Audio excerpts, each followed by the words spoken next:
నమస్తే అండి, అందరికీ నాగుల చవితి శుభాకాంక్షలు. రాత్రికి రాత్రే మా వినాయకుడి గుడి దగ్గర పాము పుట్ట అయితే వచ్చేసిందండి. ఉదయాన్నే పాలు పోయటానికి అయితే వెళ్ళాం మేము.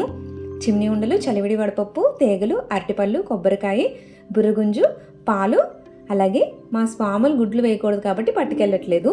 ఇవండి ప్రసాదంగా పుట్ట దగ్గరికి పట్టుకెళ్ళేవైతేను.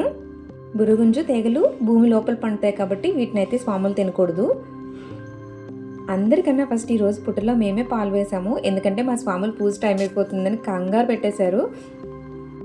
అందుకే ఉదయం 4 గంటలకి తీసుకెళ్ళి వీళ్ళతో పుట్టలో పాలైతే పోయించేశాను.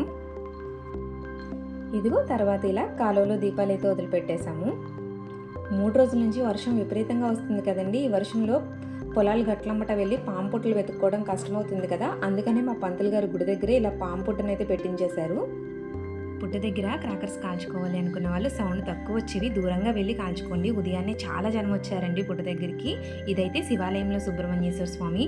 నేను ఎంత పరుగులు పెట్టి పూజలు చేయడానికి మా ఫ్రెండ్ దీప్తి కూడా కారణం. ఈరోజైతే తన పుట్టినరోజు అండి. Wish you happy birthday to you Deepthi గారు.